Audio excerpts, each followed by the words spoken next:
Africa's efforts to address COVID-19 vaccine delays are now being further complicated by concerns over the Johnson Johnson and the AstraZeneca jabs.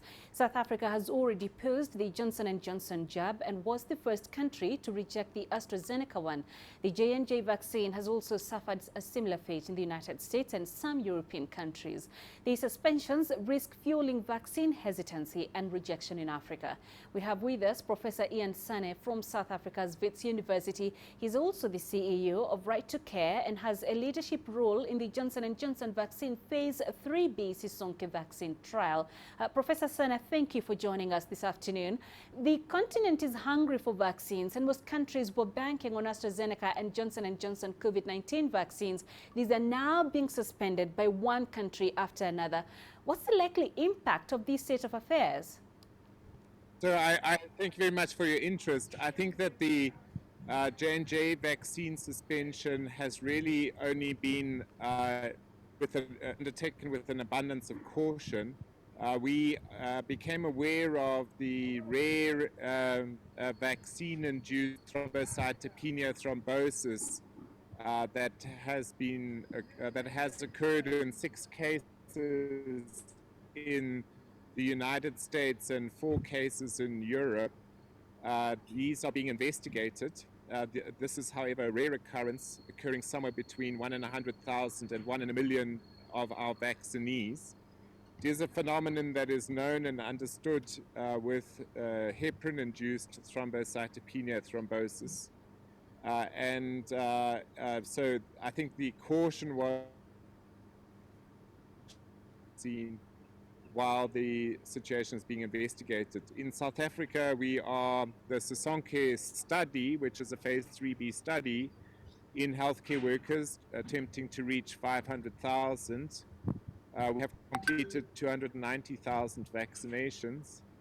We are hoping to be back on track after adjustment of the protocol and the informed consent for potential participants. We're hoping to be back on track early next week.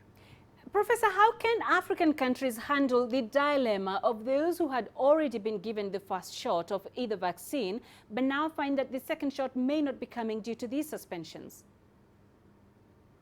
So first off, the J&J is a single-dose vaccine, so that's not the case for the J&J vaccine. We found that it was 64% effective in reducing COVID infection. It was 85% effective in preventing severe infection, and there had been no deaths on the Ensemble 1 study in the group that was vaccinated. So in principle, the J&J vaccine is a single dose. I do think that the other vaccines will also come back online.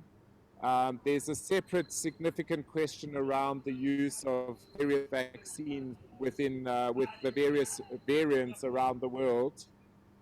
And indeed, we hope that in fact variant analyses will improve the situation at present.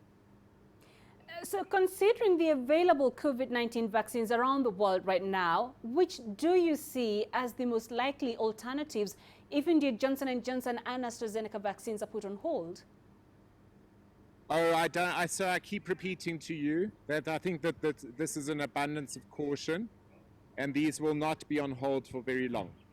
I think that the decisions to go ahead will be made very soon with changes in the information that is provided to potential vaccinees. My sense is that this is also not just a condition. The complications of thrombosis and various coagulation complications are not unique to AstraZeneca or Johnson Johnson. In my view, they are occurring also with the mRNA vaccines.